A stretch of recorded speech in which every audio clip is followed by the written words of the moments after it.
Hello, and welcome to another episode of Defence Uncut, the first dedicated English language Pakistani defense news commentary podcast where we unpack Pakistani military procurements, events, and issues in laser focused detail so that you build an accurate and informative big picture. This week I have with me my fellow co-host Arslan Khan to discuss the ongoing events regarding the Iran-US war, specifically the recent negotiations that had taken place in Islamabad. So we did record this a little later than scheduled, primarily because we wanted to align this episode closer to the Islamabad Talks, so that way we could update you right away as opposed to having to wait until the following week. So with that, I hope you enjoy the rest of the show. Hey Arslan, how's it going? Yeah, I'm good. How are you, Bilal? I'm doing well. So we are recording a little later, primarily because we wanted to see if we could cover the Islamabad talks while they were happening and to provide a bit of an immediate update. Well, this episode will be coming out just a little later than usual, primarily just for us to adjust around the Islamabad talks schedule, basically. So with that, let's get into the show. The first thing, let's just go into the Islamabad talks, the dialogue or the ceasefire talks between the U.S. and Iran. So this past weekend, we had officials from both Iran and the U.S. hold talks within Islamabad. However, the talks did not really, I think they went somewhere, but they weren't able to come away with an actual signed deal at this time. However, I think, and I think Arslan, you'll go into this as well, I think there was some progress made on the ground in a few fronts. It just means you sort of have to look at things from a wider perspective, like outside of what the media is reporting. So if you just went by what the media was reporting based on the quotes that they got from both officials, the main sticking point was that Iran was not going to relinquish its right to pursue nuclear weapons, which basically means that they refused to sort of walk back on any intention to develop the full fuel cycle, because once they're able to develop that, they're basically an inert nuclear power, which America wants to prevent, because America's entire non-proliferation strategy revolves around preventing the fuel cycle from just entering everyone's hands. That being said, it seems that they were able to agree on quite a few things up to that point and accept that point. And I think, in addition, and my personal perspective is that a big component of this round of talks was really for the U.S. to figure out who the IRGC leadership is at this point in time. They had, decapitated a lot of the senior leadership, and it is telling that the leaders who did come from Iran to Pakistan in the beginning were the remnants of the older regime wings. I think a big component of these talks was that the Americans really wanted to establish contact with the new lower level IRGC leaders if it was possible, and it did not seem as though those IRGC leaders introduced themselves to America, at least formally, but they did show up, or potentially they might have showed up at the end or after the talks concluded. It's possible that Pakistan will basically remain as an intermediary between the US and the IRGC moving forward and sort of shuttle communications between them until potentially a new round of talks sometime later. What are your thoughts, Arslan? Yeah, absolutely. I mean, as I said, as we spoke, I think people's expectations, partially because of all the fanfare that we saw in Pakistan, were very, very high. Whereas on the ground, the realities were the Iranians had said from the onset, that we do not expect a deal today. This is our first round of negotiations. We expect multiple rounds, and I think the US, on the other hand, is sort of the signaling from the US is very strange, right? Because it seems they're quite open to working out an agreement, and they have been apparently. But at the same time, it's all a case of satisfying the public. But I'm confident a deal will be done before the ceasefire is ended. Absolutely. I think the big component is the emergent IRGC leadership that have sort of developed out of the whole Mosaic strategy and what have you. I think they might have been potentially 1-star, 2-star generals who are just getting their feet wet, essentially, with the situation. So a big component, I think, worth watching moving forward will be whether and how well Pakistan is able to maintain those links with those new people. And if we start seeing deeper relations on that front, maybe not like formal defense relations, but I know, Arslan, you have some ideas on how that could, manifest. But I think at the bare minimum, Pakistan sort of emerging as the conduit through which the IRGC leadership will speak through moving forward for the time being. I think sort of like as a bit of the way China had done up until the Nixon meeting through Pakistan as well. So I think it's an interesting parallel in that sense. But that being said, I just wanted to maybe before we get into your thoughts on how Pakistan's defense ties with Iran could potentially develop, I'd like to just recap a little bit on the from the defense and military standpoint. We know that the Americans really, when they started this conflict, they came in with the mindset of changing the Iranian regime. They were expecting a total and unconditional surrender from Iran, through which then from there America can sort of potentially remove the IRGC, maybe strengthen new stakeholders, and basically have a much more favorable or a much more direct level of influence within Iranian foreign and economic policy. But obviously that did not happen. The IRGC remained.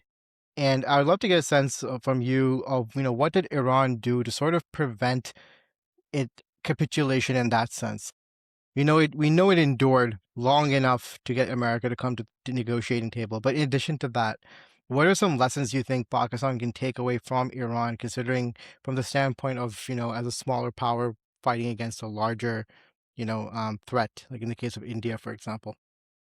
I mean, clearly, firstly, the failure to change the regime in Iran was a result of faulty intelligence, which was shared by the Israelis, I believe. And this was making the rounds, I think, last week or something, that, you know, CIA, the US, the Israelis, they all expected that there would be mass internal uprisings. And you still see these talking points parroted by Pahlavists, saying, 90% of Iranians don't want the regime and they'll stand up and fight against it and whatnot. But we saw none of that happened, right? There was no dissent. There was no major uprisings or anything. Everybody, they were attacked, and everybody seemed to be reasonably united behind their forces, at least in Iran. But of course, what we saw out of there was very filtered. They didn't have free internet and whatnot, all that sort of stuff. In terms of the parallels we can draw, it's quite interesting. So clearly, obviously, Iran's strategy here was imposing an asymmetric cost, right? Not a it's not a military cost, nothing like that, but an economic cost, which would be felt all over the world. And that would then impose pressure on the US and Israelis to wind down. Now, clearly, that's worked, but we've seen some interesting decisions by the US. As of now, we saw the US is now also blockading the Strait. I have no idea how this is going to work, but the US has gone and done that as well. But more interestingly, in terms of Pakistan, I don't think a global cost is the way to go for Pakistan, imposing a cost on the global economy, because that would also place pressure on Pakistan itself. Iran has had this pressure for God knows how long. They've built themselves around it, but Pakistan has not. Pakistan is still a reasonably integrated economy, so they still have to abide by international norms to an extent.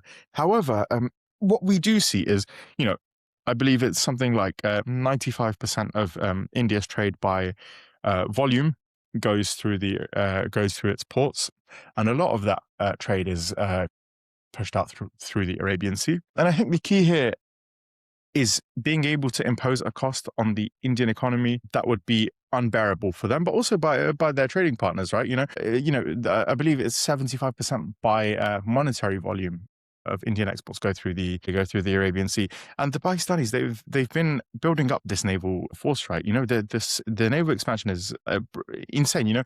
When you look at countries like India and all these, and the US and China and whatnot, yeah, it's nothing to those levels. But for Pakistan, it's a serious investment, and it's a serious expansion of its capabilities, particularly with the submarine force. And the reason why we all, and you and I both do this, is we talk about the submarine force a lot, is because that's where the key here is Pakistan. I think in 2018 there was a document published, about the naval doctrine of Pakistan, and it sort of highlighted that the key is to prevent an Indian blockade of our sea lines of communication, and that's where the submarines come in. However, the submarines also have a offensive role as well. Each Yuan-class submarine can carry up to 36 naval mines, and we can see now the biggest issue with the Strait of Hormuz is that there's mines all over the place, and nobody knows where they are. A lot of them, the Iranians don't know. The US certainly doesn't know. So they're now having to, conduct these demining operations and whatnot. And the risk is too grave for insurers and for shipping companies to be able to allow their ships to pass through, because of the fact that they could stumble upon a mine. And I think this is something, again, an angle that Pakistan should really be placing some close attention to, is, what can we do, to impose such a risk on global insurers and shipping companies and whatnot that they just don't even want to look towards India during this hot conflict. Is it going to be a case of dropping a couple of mines in the region and, mining it up and stepping back so that companies don't want to go towards Indian ports? Who knows? But the point is similar model could be imposed, but a more localized focus on India as opposed to a global one. I agree. I think one thing Pakistan might consider exploring, especially with a large submarine fleet, is essentially an indirect threat. So instead of saying to the world, you're not allowed to trade with India, we are sanctioning India, it probably would not land well.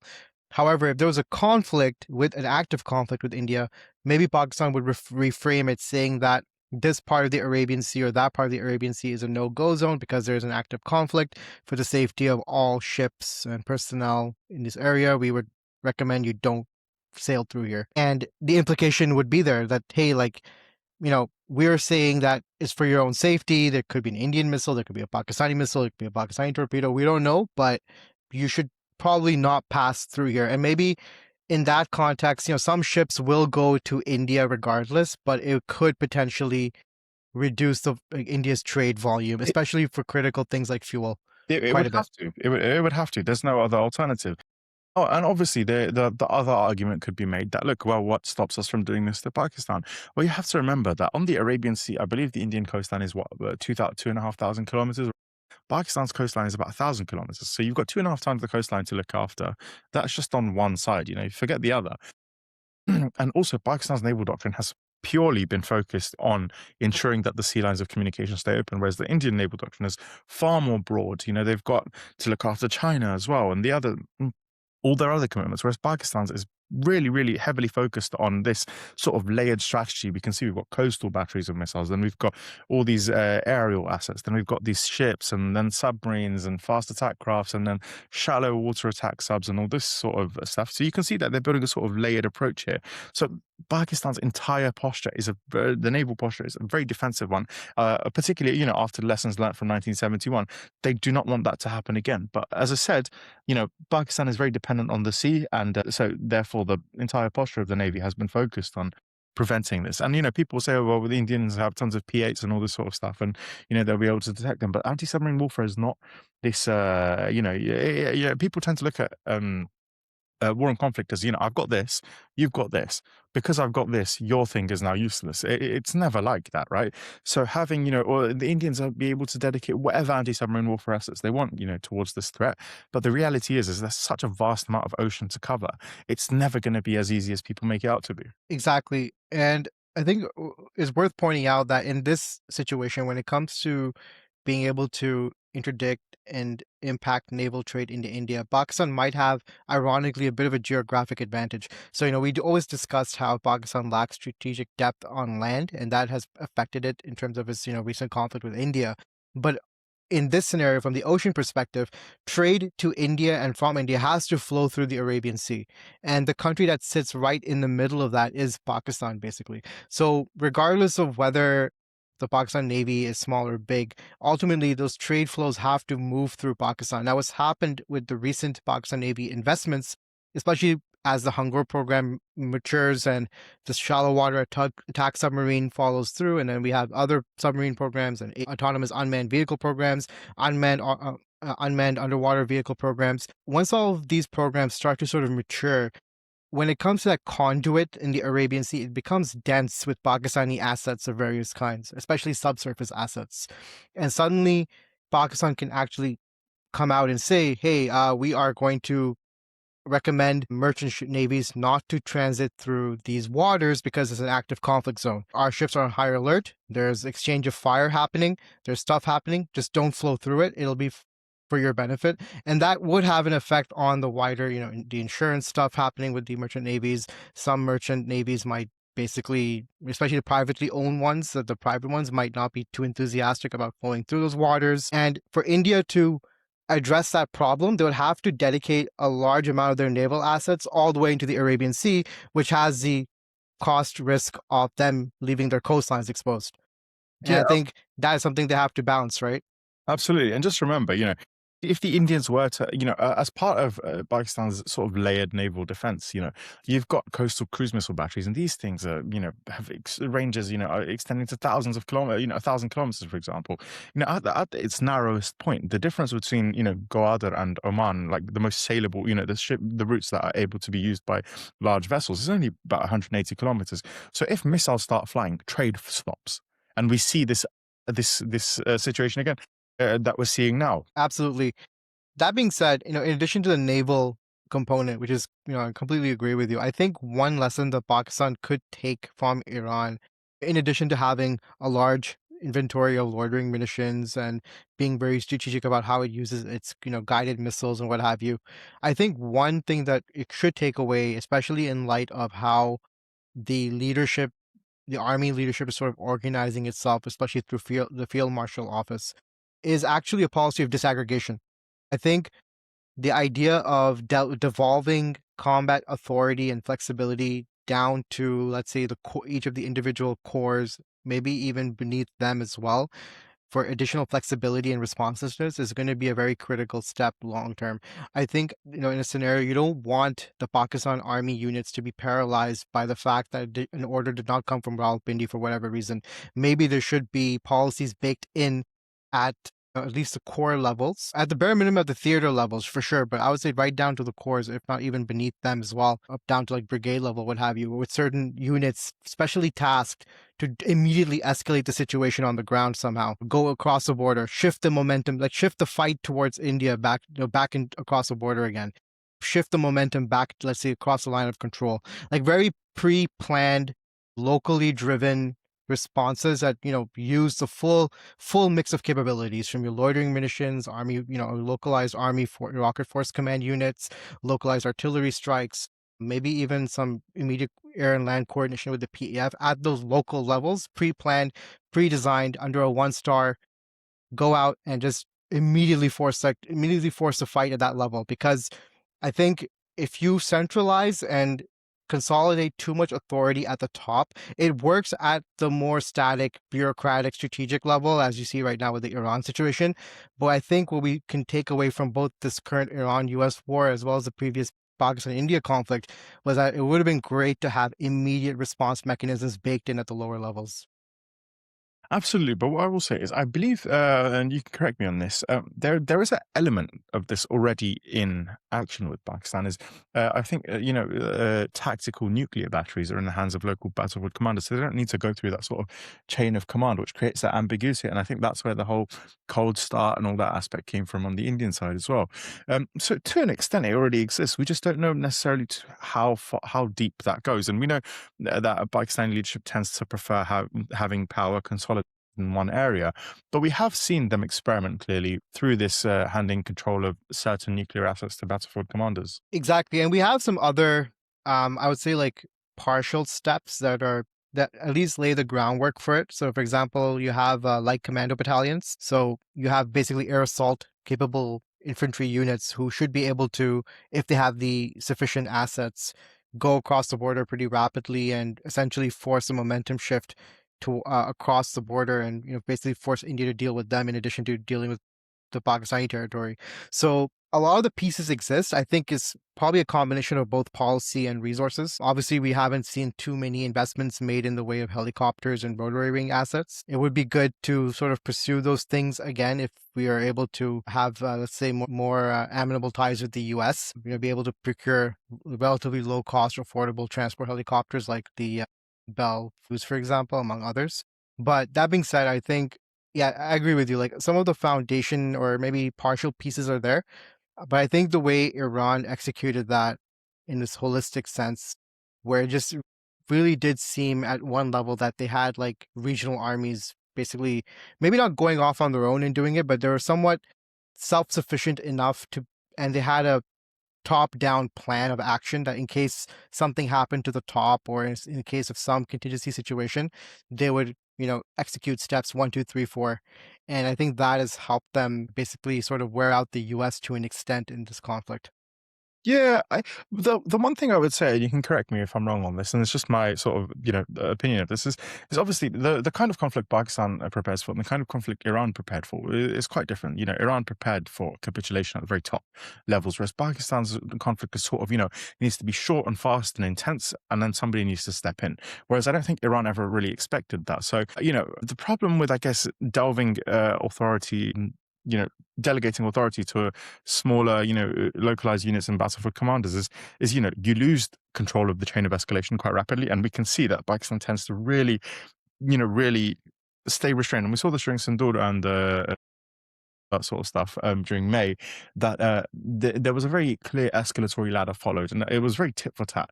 And I think in a sort of hot conflict, unless we change our defensive posture to a sort of defensive offense type posture like the Israelis have, we'll see the same thing as where we're not necessarily. I don't necessarily think we'll see strikes trying to get rid of leadership at the upper levels, because the Indians don't have an interest in changing the regime in Pakistan, for example, and the Pakistanis don't have an interest in changing the regime in India. The conflict is very localized towards Kashmir, right? That's what the bane of contention between the two of us.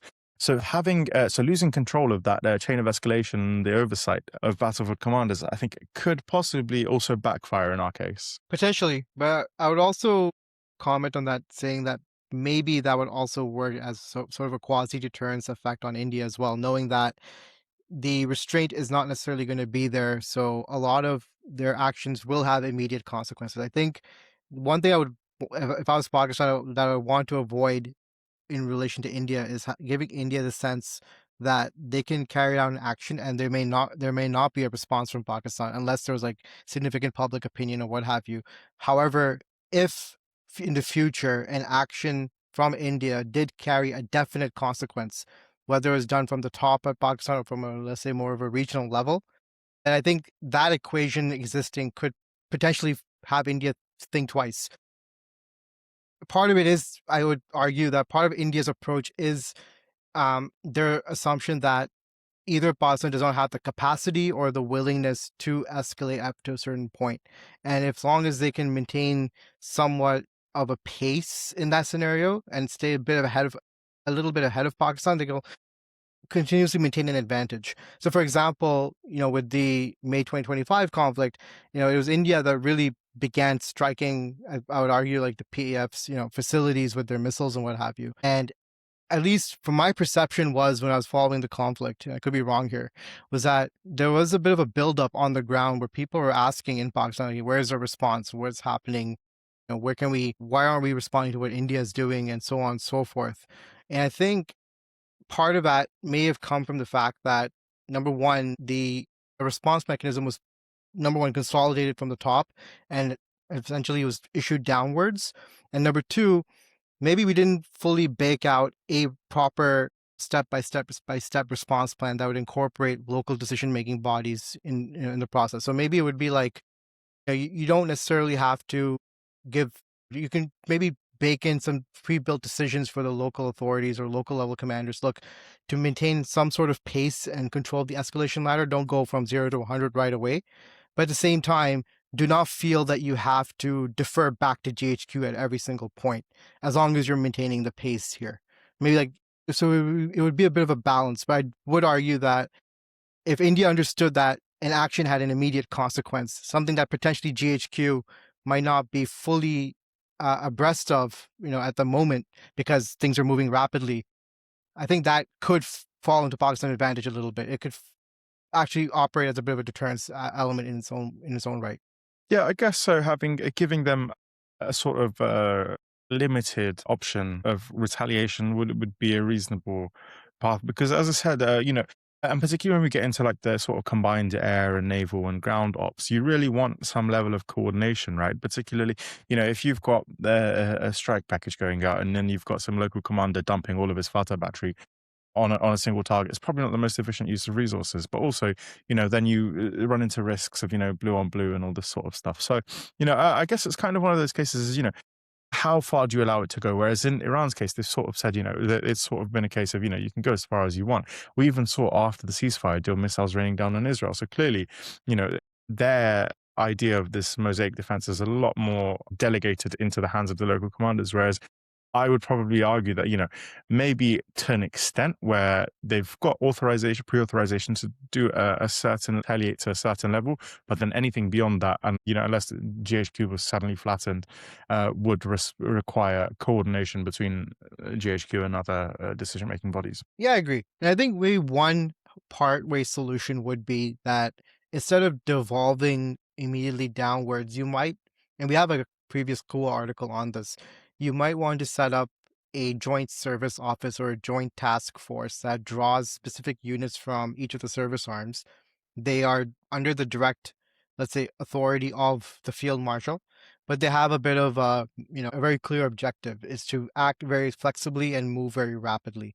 So this is where you might integrate things like the Light Commando Battalion. You might integrate certain PAF units, certain Navy units, and they have a pre-designated plan, which is contingent on being able to respond very quickly and taking control of the escalation ladder within a point and trying to achieve very specific objectives.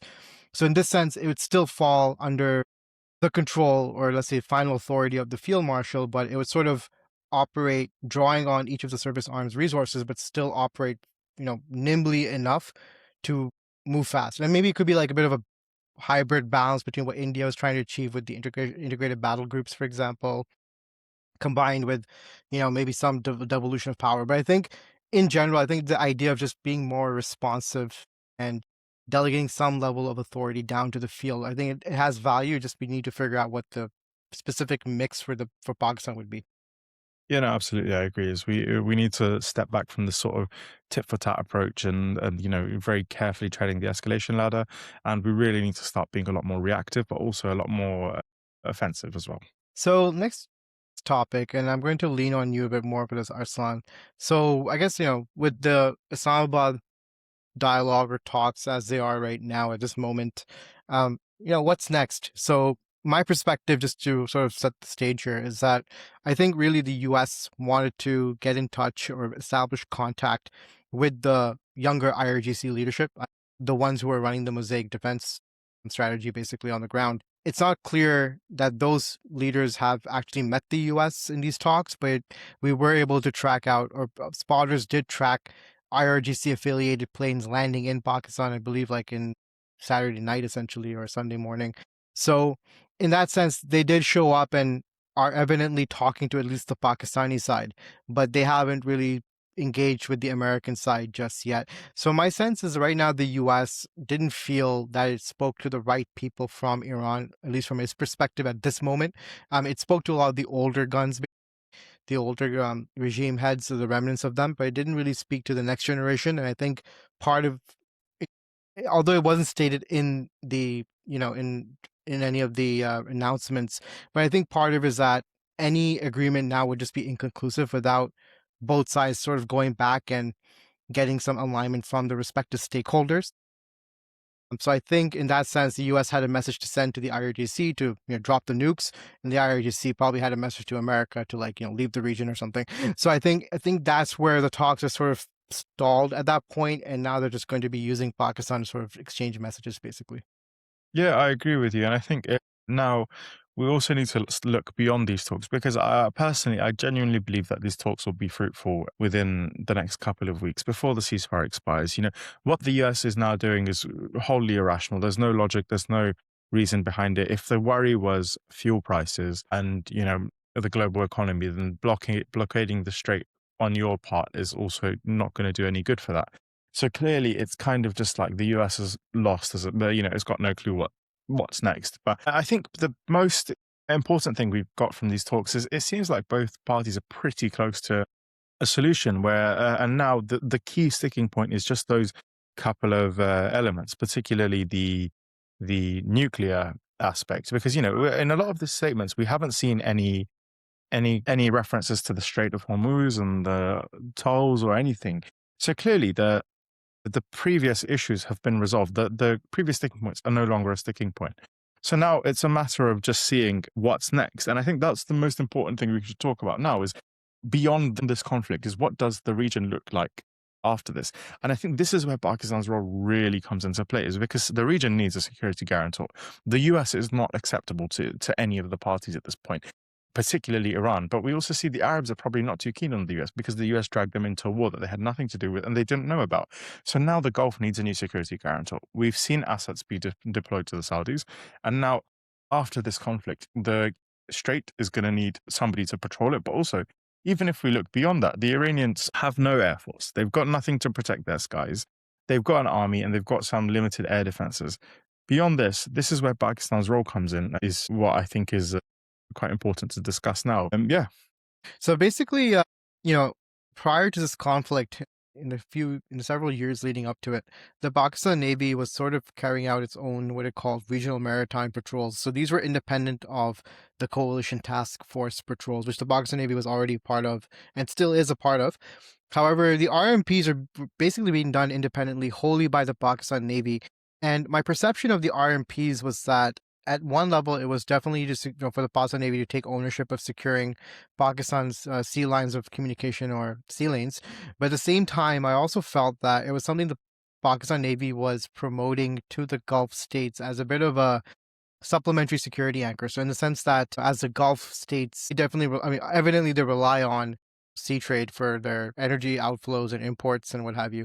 But I think the Pakistan Navy was sort of positioning itself as being the preeminent security provider for for their respective sea lanes, basically. And I think with the way the conflict has emerged and just the post environment conflict, yes, we know the U.S. Navy is going to maintain a presence here for sure, no matter what. But at the same time, I think it's an opportunity potentially for the Pakistan Navy to sort of second itself into that as more of a sea policing power in the sense of managing, ensuring to basically prevent piracy, to ensure that maybe maintain an electronic intelligence and electronic support measures presence to sort of keep a tab on communications and emissions in the region and sort of cross communicate that information across each of the stakeholders so they know that what's going on, who's doing what. So I think in that sense, speaking to the security guarantor role that Pakistan could play, could sort of play a bit of a stabilizing role as well, or like bit of a like a modulating role in the region where it's sort of its assets are pretty much preeminent, are pretty much spread around the area. They're taking on most of the operational sea policing and security work, but at the same time, it is the Pakistan Navy and broadly the Pakistan military that is, communicating with all the key stakeholders to let them know who's doing what, to make sure that there's no like risk of, let's say, destabilizing activity, and to ensure that whoever wants to sign on use Pakistan as a security guarantor, that they're protected in the process.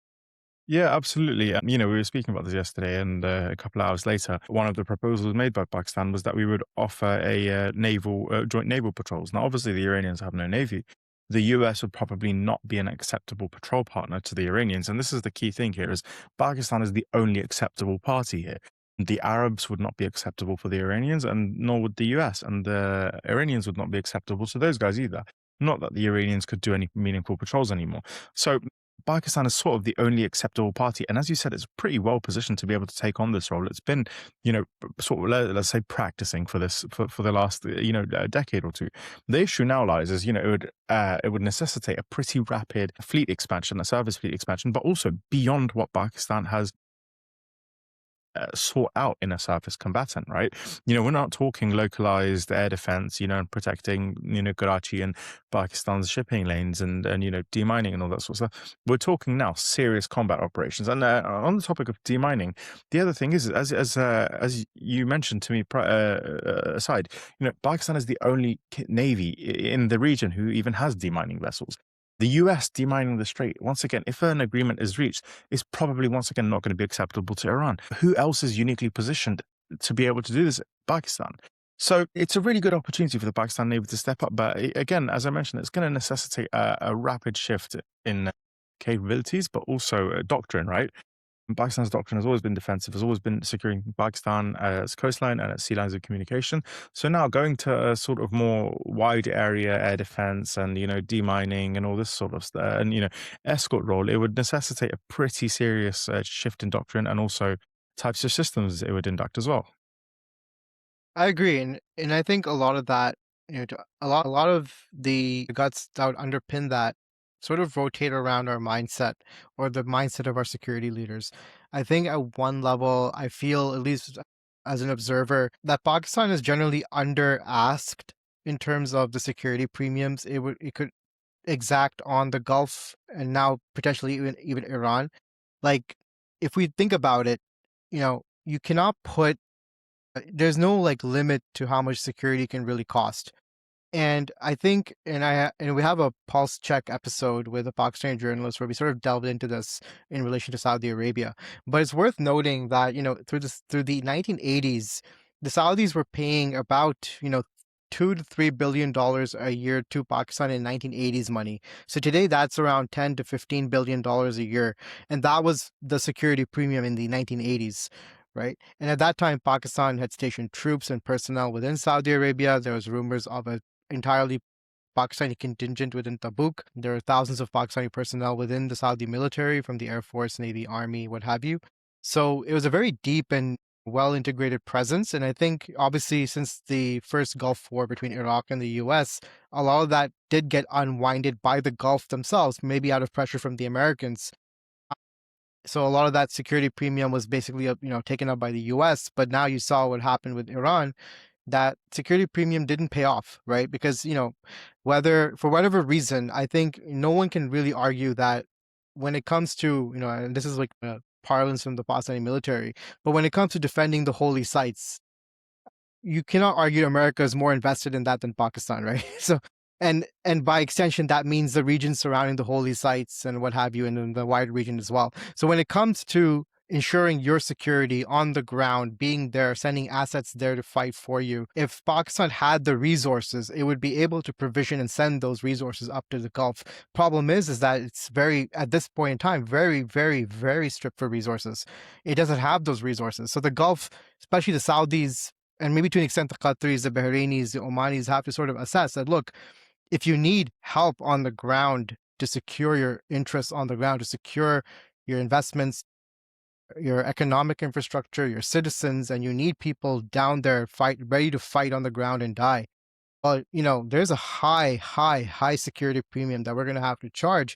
Otherwise, what's going to happen is that we're going to have to move assets away from the Eastern Front, our Eastern Front, and jeopardize our security for your security, which is not going to happen. So this is where, and it kind of is a message that I think Pakistan's leaders have to communicate to the Americans as well. Is that, look, you want us to look west, you want us to focus on the Middle East. Evidently, you do. And this is one of Kuwa's thesis points from like the last year or so before all this happened. We were literally sitting here saying that the U.S. structurally, historically urged Pakistan to focus on the Middle East, and now the imperative to focus on the Middle East is there. Well, there is a security premium, and I think in recent years, Pakistan has sort of under-asked on the security premium, and now it should be very confident in charging, in demanding a fair charge for that security premium. That means having the cash transfers, the subsidized oil, what have you, whatever, to get Pakistan's economy out of the black, right? And out of the red and into the black. And at the same time, to be able to fund an expansion of the Navy along the lines that you were talking about, to maybe procure additional fighter aircraft, surveillance aircraft, and what have you, to station potentially like in a quasi-permanent way in the Gulf, unless there's an emergency in Pakistan, right? Like maybe you could have a scenario where you procure, let's say, for your favorite example, F-16s, and you tell the Americans, look, these are going to be stationed with a Pakistani flag, but in Saudi Arabia, right? For the purpose of, right? We will also have personnel there to train them, what have you. But the point being is these fighters, although PAF, they'll be in Saudi Arabia, for example. Like being a bit bold and aggressive with the vision, and maybe taking it up to the highest levels you can, and forcing the other side to sort of walk you down to a path that's a bit higher than what they would have given you originally. So yeah, maybe you might not get like a lot of F-16s, but you might get a squadron that you can post in Saudi Arabia, right? You might get the naval assets for sure. I would imagine that should be, right. And then obviously the economic support. Like for example, you could argue that and we have a pulse check episode where we sort of dig into this, but we can argue to the Gulf that, look, maybe moving forward, if you want us to guarantee your security, you're going to need to route all those oil shipments to Pakistani refineries, and then we'll re-export them to India. Yeah, I mean, maybe you get that far. Yeah, you get that aggressive. And the thing with And particularly with this American administration, we see is they really want countries to carry their own weight. They really don't want to be involved in other countries' business. We can see that they're now saying the Japanese, they get a ton of oil through the straits, and they've not helped. The Koreans, we've got tons of people stationed there, they've not helped. Even the Europeans, it's clear that they want countries to carry their own weight. And I think pitching it from this angle that, look, listen, you can step out from here. We don't need you to, have a huge presence here. Give us the equipment. Not even give it, rather sell us the equipment, and we'll stay in here and we'll take over the role. We're a party that we're a middle party. We have great relations with the Arabs. We don't have any issues with the Iranians. We've got good relations with you. We're the perfectly positioned country to do this. On the other hand, as well, is Iran needs somebody to now guarantee and underwrite its security. The US won't do it. The Arabs won't do it. It's going to have to be Pakistan, and that's a cost that's going to need to come from Iran. Now, obviously, the Iranian economy is going to be in tatters, but if the US is able to agree to a toll from this angle, that look, it will mean that the Iranians can, won't necessarily, the Iranians won't necessarily be the ones building up a military capability immediately, or it won't be a threat to their Gulf neighbors. It won't be a threat to the Israelis. It won't be a threat to the US. We'll look after their security. I think that could be a deal that's acceptable to both as well, because Iran has no choice. What's it going to do? Build up? It's not going to have the funds. It's not going to have the ability to build up its forces to a level where it's able to defend itself again. Yeah, it might have some ballistic missile stockpiles and a couple of air defense batteries, but none of that's been particularly effective when needed. The kind of assets that have been effective are the ones that Iran is not going to be able to get on a dime, but it's the ones that we have access to. They don't, and they're going to need somebody to look after their airspace and also their So, it's interesting. At some level, it's a very similar conversation that Pakistan might have with the US and the Gulf with regards to their security. Pakistan could potentially have a very similar conversation with China and Russia with regards to Iran's security. That, look, you might not be able to transfer certain equipment and hardware to the Iranians directly. However, Pakistan, we've already absorbed a lot of that equipment, especially on the Chinese end. But we can, if we have, let's say, again, if we exact a security premium, and this is the trade-off, we need you to pay the premium, then we potentially could use that equipment to help underwrite Iran's security. That being said, I think there's another long-term play that might be interesting to that might be of interest to the Americans, because I think the Americans like to think along these lines as well. Is that the U.S. has a problem with the IRGC, but I think the US would be pretty reasonably open with working with the regular Iranian military. So that's the conventional forces, which, are basically have been subjected to flying like F5s and locally modded F5s, basically. So essentially, they've been kind of reduced to a joke, essentially. However, unlike the IRGC, they do draw from the wider Iranian population, potentially those who are not associated with the IRGC in any way. They have a more open disposition, and which is the reason why the IRGC distrusts the Iranian, or not distrust, but let's say did not really want to invest too much in the local Iranian military. However, there could be a scenario where Pakistan says, hey, we could take the role of training and gradually building the regular Iranian military, right? And I think in that sense, for the Americans as well, it'd be like, hey, at least there's like a counter force within Iran, that the IRGC does not have a monopoly of authority and security power in the country, which maybe we could have. It'll be easier for us to negotiate in the long run. I mean, at the same time, Iran does get to underwrite its security in a way that might be more amenable to the surrounding powers. Yeah, I mean, I still think in the short term, at least, Pakistan is going to need to be involved in quite an extensive level, because, as I said, the Iranians just aren't going to have the ability, the funds, the heck. Let's say magically the Iranians have funds and everything, and political power, and they're able to buy whatever. Nothing comes on a dime. Aircraft, modern aircraft have waiting lists of years at this point to be able to buy anything. So it's really a case of somebody's going to need to do it in the short term, whether it's Pakistan or the Chinese or the Arabs. But once again, neither of those solutions, other than the Pakistan, is acceptable to all parties. The Chinese is not going to be acceptable to the US. The US will have a meltdown if they found out that the Chinese were now in the strait. The Arabs is not going to be acceptable to the Iranians. Pakistan is the only acceptable power, and I'm sure we'll get a bunch of comments being like, "What are you guys talking about? Pakistan doesn't have the money to look after itself." But that's exactly what we're saying, because Pakistan doesn't have the funds to do this, but it has the capability to do this. We need them to pay the premium, to pay what's required to be able to ensure this happens. And obviously, naturally, the $10, $15 billion, or even $5, $10 billion needed to do this is going to be far lower than the effect of these sorts of missile strikes and all this stuff that on their economy. Exactly. And remember, at the end of the day, like these Gulf countries were paying that, if not more, to the United States, to Britain, to others for that security premium. Those countries did not deliver on what they're supposed to underwrite, right? So basically, they've been underwriting the Gulf security, and when the actual conflict happened, that too without the input and support of the Gulf, the that support was not there to the extent the Gulf would have expected. Even as a complementary tier, I think, for at least like for example Saudi Arabia, like investing in 5, 10, $15 billion a year through different mechanisms within Pakistan, you know, part cash transfer for the military, part subsidized oil, right? Part investments, right? Part imports from Pakistan. I think all that would probably, at least from some within Saudi Arabia, be a better use of resources, because at the end of the day, again, it'll be Asim Munir who will promise straight up to put Pakistani lives on the line for Makkah and Medina. Or it won't be Pete Hegseth, right? It won't be Mr. Duos Volt who's going to go out and defend Makkah and Medina. So, I mean, I think that's the fact that has to sort of been, I think Pakistan has to sort of convey that fact and tell them, look, you've literally experienced the outcome.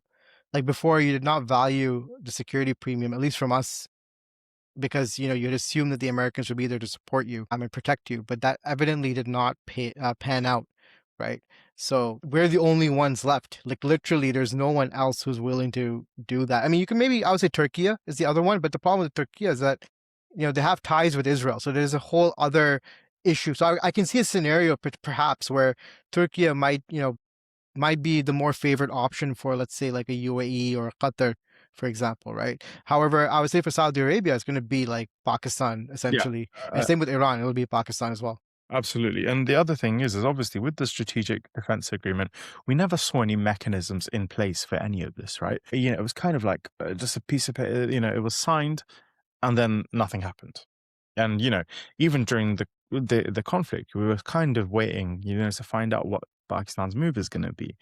And then now, when it's starting to sort of dwindle down, we've seen that Pakistan has detached, has sent a detachment of F-16s over to the Saudis. But I think now the key is also going to be bundling it into that sort of defense agreement that, look, we have this understanding, but we need you to now also do your part because the Saudis' role in this is obviously not going to be military. I don't expect F-15s to be flying over Islamabad, swatting Rafales out of the sky. But what I do expect is the Saudis to be bankrolling Pakistan's conflicts and also economy in a time of need. So for the Saudis to live up to their half of the defense agreement, they also need to be able to pay for the defense. And as you said earlier, we need to, pitch it as a sort of, we need this minimum amount of assets on our eastern border. Everything else can be deployed to you, but we don't have spare capacity at the moment. So if you want assets deployed to you, you're going to need to pay for them. And that's where the whole idea of, joint squadrons, the Qataris and the British have them. I'm sure the Saudis and the Brits have them, with Typhoons. So I think that's the other angle is having these joint bases, joint operations, joint patrols, as we saw as well. But, joint squadrons and whatnot. And these assets would be deployed permanently in the Saudi bases and whatnot in territory, and then if needed, they can be called back home, as and when needed. Exactly. You raised a good point. This is a good segue because, in the upcoming Pulse Check episode, the big criticism me and my guest Osman had was that when the agreement was signed with Saudi Arabia, there was no real follow up. There was no mechanism implemented. There was no action item. There was no expectation of making this pact a reality. And when this conflict happened, everybody, both in Pakistan and in Saudi Arabia, were wondering, like, what about this so-called defense agreement? Like, wasn't it supposed to kick in some level? And in Saudi Arabia, people were kind of left with their hands empty, wondering what's going on. And on the Pakistani side, with the exception of our security leaders, perhaps, but everybody else was wondering, like, why aren't we why are we supporting Saudi Arabia, right? And I think at the end of the day, there's like is a very critical point that when you sign an agreement, no matter what the paper says, if the perception you have left to the public and to the world was that you would come to each other's aid, that stuff has weight when the time to provide that aid comes, right? And I would argue that, throughout this conflict, we did not do that because we were simply not prepared for it. Because again, you know, one of the criticisms that Asim and I had back when this whole announcement was made about the agreement was that it didn't have actual, substantive like frameworks or anything to action it. And I think now with this conflict, you should probably add addendums to establish what is going to happen and when. And I think this is where Pakistan has to lay it down and say, look, the reason why we couldn't come before is because there was no commitment either way. If you want commitment, if you want our boots on the ground, this is now an issue of a security premium, and security premium has a cost. It's not a low cost. We're not going to lowball it. We're going to put a fair price to this, which ensures our security with regards to India and as well as your security based on what you need. And this can then flow into so many different ways. It can become a two-way benefit. So, for example, yes, Pakistan gets cash money, cash inflows, sure, but at the other end, Pakistan can, for example, with Saudi money, accelerate the development of new Fatah variants, right, to provide an analogous capability to what Iran has. Same with loitering munitions, right? They could set up those rapid assembly plants within Saudi Arabia, connect them directly with Chinese suppliers, for what have you, get Pakistani companies to design a whole array of different loitering munitions within Saudi Arabia and then transfer the know-how and everything. And suddenly, like, in addition to having those Pakistani boots on the ground to fight, you might also have the loitering munition set, the surface missile set. You have like the joint operations squad, like joint fighter squadrons and what have you, joint surveillance assets, and you also have that, let's say, less tangible middle layer, which is like for example, Pakistan is investing quite a bit in its satellite coverages, right? So it is going to have potentially daily refresh, if not sub daily refresh capabilities for imaging. So now you have this access to a region-wide surveillance and ISR network, right? You could have access to a Pakistani. In fact, it's interesting. We have a market intelligence report coming up where we sort of picked out from the most recent Ministry of Defense production report that the Pakistan has been developing a new integrated battle management system. So this is a new one that has gone into the prototype phase, at least as of 2022. So there are all these components that Pakistan is working on, which is meant to integrate all these complex systems into a cohesive, package, into a cohesive platform. And that could be made available to Saudi Arabia, right? In addition to the personnel. Like even for example, when the Gulf was like chatting up Ukraine for drone interceptors, a big issue that the Ukrainians themselves raised was that, yeah, you can get the drone interceptor units, but you need people to operate them. Hundreds and hundreds of people. Like if you want to scale your drone interceptor coverage by the thousands, you're going to need thousands of personnel. Well, Pakistan could provide those thousands of personnel, right, in addition to the drones. So I think there's a lot of two-way benefit that we could, provide. It's just that our leaders really need to communicate this well, and I think that might not be their strongest suit at the moment. Yeah, and one other thing is that kind of gets overlooked a little bit is and people kind of spoke about this, Pakistan is Saudi's avenue to China, but we saw that the US drained its stockpiles pretty fast. And when the US's munitions stockpiles run low, that also has a knock-on effect on international customers because we saw here the US's stockpiles ran low. They pulled on them from their, the Koreans and Japanese and whatnot, and their production lines. But that also meant that the Arabs ran low and they weren't able to replenish it in time. So we saw that interception rates were dropping and they had to especially pick targets that they wanted to actually intercept because they were running low on munitions. They had to ration them. Now, the other aspect here is China. This is where China's sort of industrial prowess comes into. And people in the comments, they'll always leave comments like, these guys are really, really pro-West, ignore them, they're just Western propagandists, all they want is F-16s and whatnot. But now this is kind of the other angle is China is developing so rapidly that it's able to dump a lot of its old kit that it doesn't necessarily need anymore onto the market. And it's not necessarily bad kit. Look at the PR-15s. These were produced 10 years ago, the missiles exported to Pakistan. And to be honest, I sort of suspect that what happens with China is it'll sort of refurbish its older stockpiles and then put them up on the export market to sell abroad when they've got better stuff. And I think particularly with air defense interceptors, I don't think there will be any country in the world that has stockpiles like China does. And particularly with the older stuff that doesn't necessarily need anymore, it comes out onto the open market for export. And I think this is a good sort of backup layer for the Arabs is, having Pakistan deploy its Chinese assets over there, while, it might not necessarily be as capable as their Patriots and their THAAD interceptors and whatnot, but a crappy interceptor is still better than no interceptor, right? You might need 2 missiles or 3 missiles per target, but you're going to hit that target one way or the other. Whereas no interceptors, you're not going to hit anything. So that's also the other angle. I feel that, via Pakistan, the Saudis and the Arabs can also start to pull on the Chinese industrial might and their industrial complex military. And just to build on that, I think, like let's assume that the Chinese have large stockpiles of, let's say, HQ-16s or what have you. Yeah, they're older missiles, but those are the kind of missiles you could potentially use against like those, low grade loitering munition targets and what have you, anyways, because they're just, the Chinese are just holding on to stocks that they're not using. They're sort of those stocks are not necessarily even interoperable within their current systems, anyways. They're just there taking up space basically. So they could potentially sell that. I mean, if you offer to buy up the entire, inventory of surplus HQ-16s of all their subvariants, or whatever's left that's obsolete, I'm sure you can get a pretty good per unit per missile deal out of them. And then you'd have to just tailor them further to, maybe focus in on those low grade, slow flying threats, basically. Suddenly you have like this, backup, as you said, backup layer, which can sort of complement your high end interceptors and ensure that you're not depleting your Patriots or your THAADs and all that kind of stuff. Yeah, and just one other thing is with traditionally what we've seen is the Saudis have been quite dependent on Ukraine for technologies that are readily available in Pakistan. And this is a bit of a side note, but it's interesting that for example, ballistic missile tech, the Saudis had been quite dependent on Ukraine for, when Pakistan had an abundance of them. And now we see drone interceptors. Pakistan, well, it doesn't necessarily do the best job at marketing. It's got quite a lot of drone companies, drone developments, but also it's got the capacity to be able to build these sorts of interceptors, probably far lower cost than Ukraine would be able to, because you've got direct access to China for stockpiles, but you've got really cheap labor.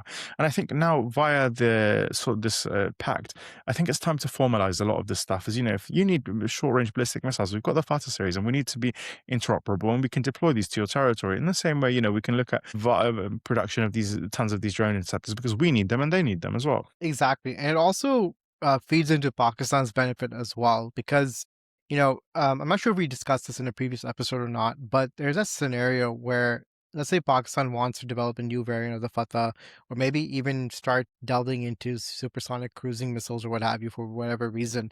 Well, the thing is, it needs very particular or very advanced CNC and, instrumentation and other equipment to do that. And that stuff is highly controlled. Well, the thing is that, let's say in a scenario where Saudi money is driving the development of these weapon systems, right? And then you want to convince a Swiss, German, French supplier to provide the, manufacturing or R&D inputs for those systems. The call that comes from Saudi Arabia is going to be valued way, way, way higher than the call that's coming from Pakistan for that, equipment. So if the Saudis find that a certain CNC or what have you is getting blocked, they can put more weight behind getting it pushed to Pakistan to help them complete the development as opposed to just Pakistan on its own. And obviously Pakistan can then transfer the know-how and the of how to manufacture that missile and how to design it and how to upgrade it further back to the Saudis, and then they can own their own parallel R&D process in the same way. But I think there's a lot of two-way benefits here. But I think now, as you said, I think we both agree here. Now is the time for Pakistan to like really line up the asks and make it clear, like tie it clearly to how the Saudis are going to benefit at each step of the chain, basically. But I think this is the opportunity, this is the moment, and I feel like I mean, obviously we're just 1 day or 2 days into the post-conflict, or let's say quasi post-conflict situation, so it might be too early. But I would imagine that this is a moment you would want your top leaders to really go to Saudi Arabia and hammer out the more specific frameworks for this agreement. Yeah, absolutely. I think now is the time for Pakistan to really position itself as a more comprehensive overall security guarantor for not only just the Saudis but the Iranians, the Gulf itself, and sort of supplement itself in that position, because that would also help in its other issues in its global standing. And I think that's the sort of play that needs to be done well here. And it's a golden opportunity. Really, it's just a case of whether we'll work it to our favor. So not to sound too cheeky, but while World War III was being averted, there is another conflict that Pakistan is engaged in, and that's with Afghanistan.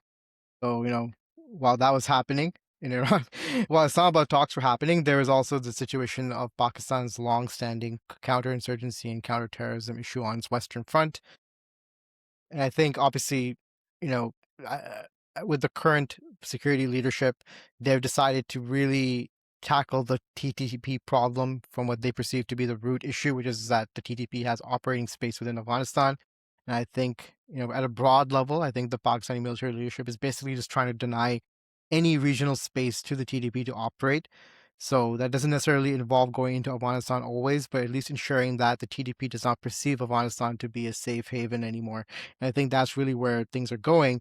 However, at the same time, one thing you begin noticing even within the counterinsurgency issue is that even this conflict is a very high cost, high duration conflict. And it again goes back to the security premium problem, where I think, again, Pakistan has not been exacting a high enough premium for security in the region, and as a result, downstream is not able to properly spend in building the capacity against India and also dealing with these structural counterinsurgency, counterterrorism issues at the same time.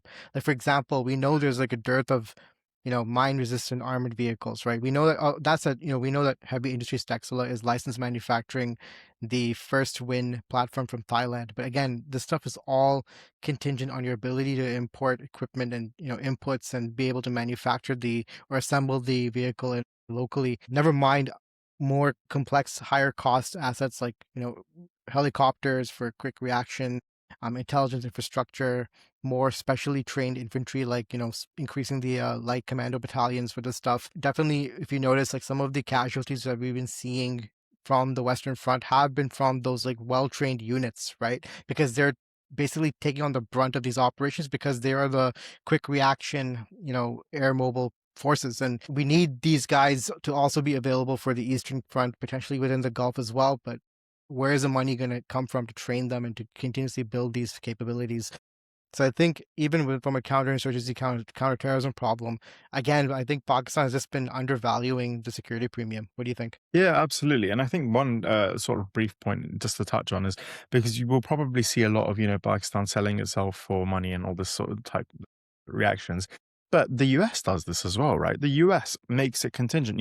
A lot of the defense collaboration you see between the Gulf and the US is because the Gulf invests a ton of money in the US economy. It's nothing new. They just phrase it as an investment. What we're saying is it needs to be directly tied to security here because obviously the investments aren't necessarily as clear cut in Pakistan as they are in the US. So instead of phrasing it as an investment or or an injection into the US economy, it's direct. It's a security guarantee. It's your part of the defense agreement. Is you're going to fund your own defense via us. And as you said, this wouldn't only help the Saudis, but it would be a massive booster to us in ensuring that we have the capabilities and the funds to be able to fight both on our eastern and our western flank, but also power project abroad. Exactly. And just to push back on those who would say like Pakistan is selling itself and is like a mercenary force. At the end of the day, security ties into the protection of lives, property, economic investments, infrastructure, the things that make societies, function basically. So security has a inherently high premium. I would say like the real criticism for Pakistan isn't that it has traditionally been trying to or has traditionally been involved in sort of maybe, providing security services and security support to other countries. The real criticism should be that it hasn't charged enough. And Absolutely. again, as you said, America does this stuff. America just uses different language, but it's those multi-billion dollar arms deals that go from the Gulf to the US, those massive, massive, huge investments that go from the Gulf to the US, they're not investments or purchases for their own sake. They're all different forms of the Gulf basically paying a security premium to America, right?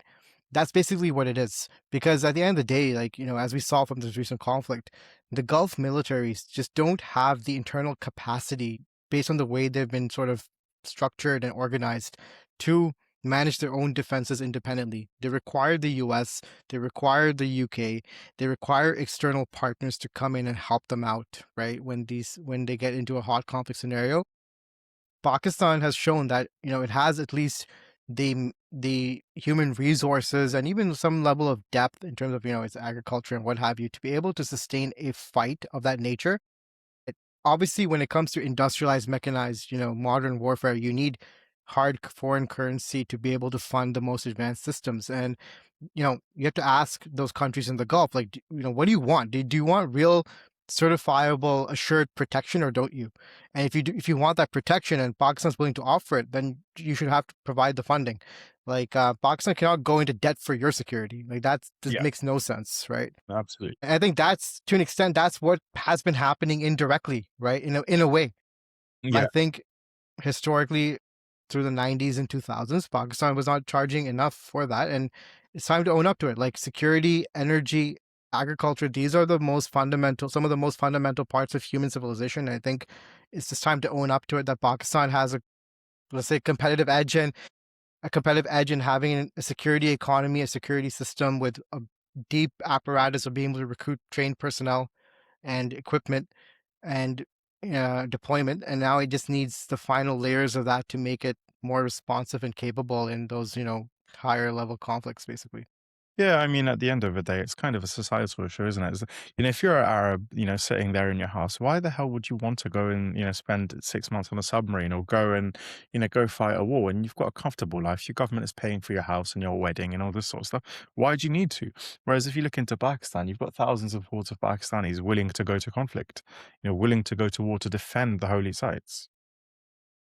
Or in this case, Iran as well. Exactly. And I think, and just, returning back to the geopolitical question, I think Pakistan is in this very unique situation where it sort of has these like hooks in all of the big players. So, for example, with the Gulf, you have those traditional historic ties with Saudi Arabia, of the commitment to protect the holy sites and what have you. But at the same time, you also have with Iran, like Pakistan has a very seizable Shiite population as well. So it can draw on that as well and say to Iran, look, we are speaking from a sense of internal legitimacy. We're not these random outsiders telling you what to do.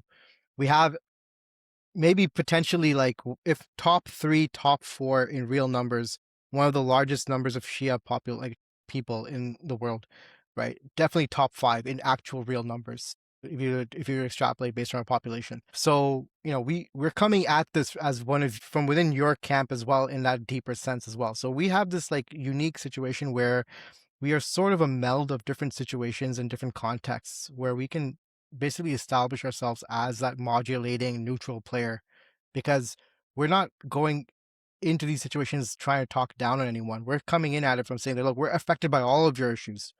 Whatever problems you guys have between each other, it affects us directly. And that makes us uniquely suited to sort of be the forum, the security guarantor, and whatever else to help modulate and keep the region moving forward. Yeah, absolutely. I think Pakistan is uniquely positioned as the only country that's friendly to all of them and is acceptable to all of them for such a deal. So yeah, I think that covers it really. Yep. So thank you again, Arslan. And thank you again to our audience. And we will see you again for our next episode. All right, see you. Take care. Bye. Bye.